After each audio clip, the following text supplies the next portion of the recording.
আসসালামু আলাইকুম ভিউয়ার্স, আশা করছি আলহামদুলিল্লাহ আপনারা সবাই খুব ভালো আছেন। ঝাল খেতে কে না পছন্দ করে, তাও আবার দেশি মুরগির আলু দিয়ে আস্ত রসুনের ঝোল। খুবই মজার আর দেখতেও খুব সুন্দর।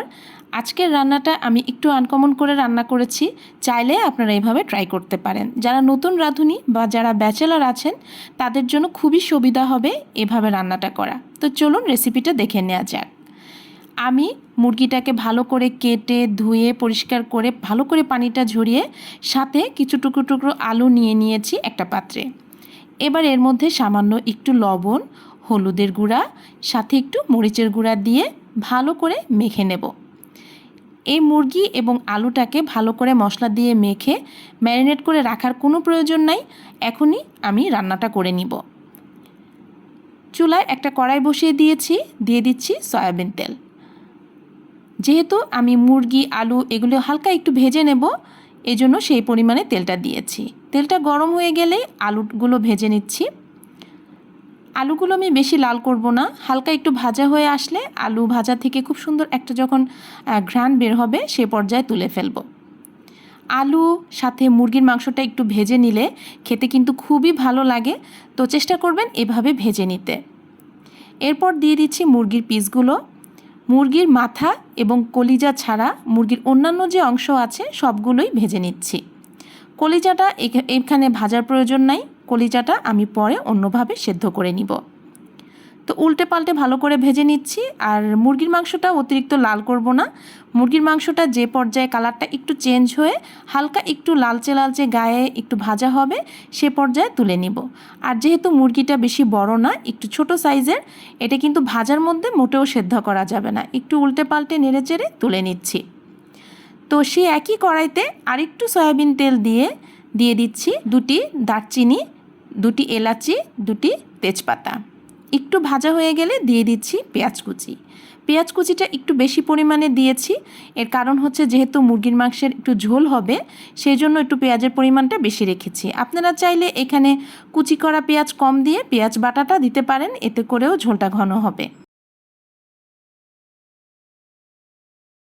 পেঁয়াজগুলো যে পর্যায়ে একটু ভাজা হয়ে যাবে সে পর্যায়ে দিয়ে দিচ্ছি ফালি করা শুকনো মরিচ। এরপর দিয়ে দিচ্ছি আদা রসুন বাটা, দিয়ে দিচ্ছি লবণ, এরপর দিলাম হলুদের গুঁড়া, সাথে মরিচের গুঁড়া। এবার মশলাটাকে নেড়েচেড়ে কিছুক্ষণ একটু ভেজে নেব। আর ওই যে কলিজাটা কিন্তু এখনও আমি ভেজে নিইনি, তো কলিজাটা এ পর্যায়ে দিয়ে সাথে একটু পানি দিয়ে তারপর এখন মশলাটাকে কষিয়ে নেব।